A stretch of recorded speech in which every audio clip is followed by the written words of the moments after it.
In this undated photo provided by the U.S.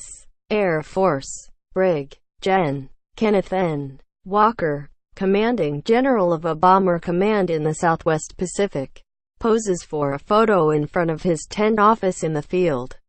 Nearly 75 years after his father disappeared during a bombing mission over a remote Pacific island, Douglas Walker, the son of the highest-ranking recipient of the Medal of Honor still listed as missing from World War II, is pushing for renewed interest in finding the crash site and the remains of the crew.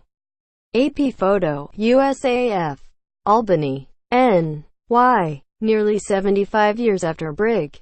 Gen. Kenneth Walker disappeared during a bombing mission over a remote Pacific island, his son is pushing for renewed interest in finding the crash site of the highest-ranking recipient of the Medal of Honor still listed as missing from World War II.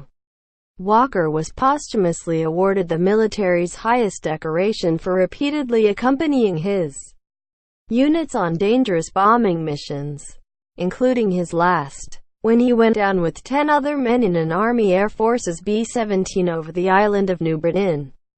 January 1943. Two survived by bailing out and later died in captivity. Walker and the 8 others remain listed as missing in action. Walker's son, Douglas Walker, a retired New York ad man turned political consultant, met with Pentagon officials earlier this year to provide information from a team of independent experts that he hopes will prompt U.S. military officials to authorize a new search for the downed bomber. The cause is to bring back everybody. Walker, of New Canaan, Connecticut, told the Associated Press Thursday, "While my father's career helps heighten the profile of this case, he's no more important than anybody else on that plane." Friday, at Yale University in New Haven, Sen. Richard Blumenthal, a Connecticut Democrat, presented the younger Walker with a copy of a resolution he plans to introduce in Congress, honoring the airmen's sacrifice. "We must honor their memory through continuing this search to fulfill our nation's promise to finally bring these heroes home," Blumenthal said in a statement. In the summer of 1941, while war raged in Europe but before the U.S. entered the conflict, Kenneth Walker was one of 4 Army Air Forces officers tasked with formulating a plan to attack Japan and Germany from the air. The plan they wrote in 9 days, known as the Air War Plan, was considered a key component in the eventual Allied victory, sent to the Pacific to lead a bomber command after the Japanese attack on Pearl Harbor.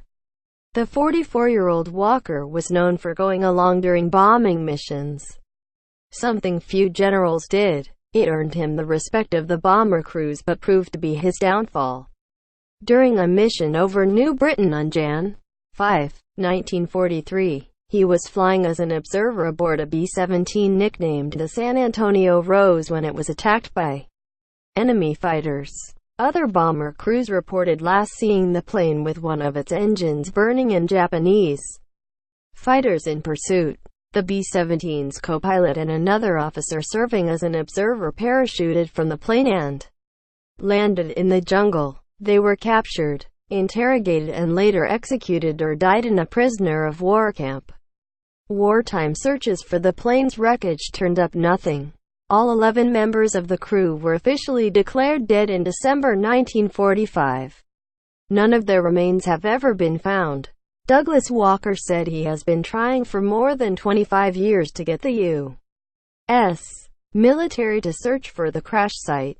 In 2012, the Pentagon agency that accounts for the nation's war dead killed on foreign soil sent investigators into the eastern section of New Britain, a jungle-covered, mountainous island that's part of Papua New Guinea.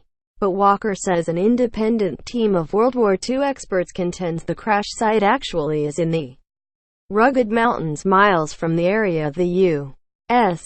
team canvassed. Walker said he presented that information last year to Pentagon officials, who expressed interest in the findings.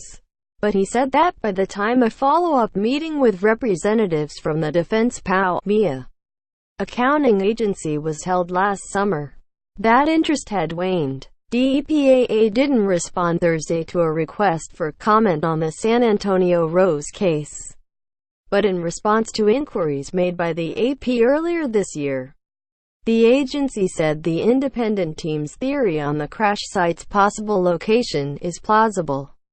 More investigation is required in order to locate the plane, a DPAA official said in a June email.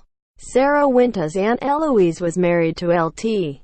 Col. Jack Bleasdale, one of the two men who bailed out Winters, of Del Rio, Texas, praised Douglas Walker's efforts on behalf of the surviving relatives of the missing airman.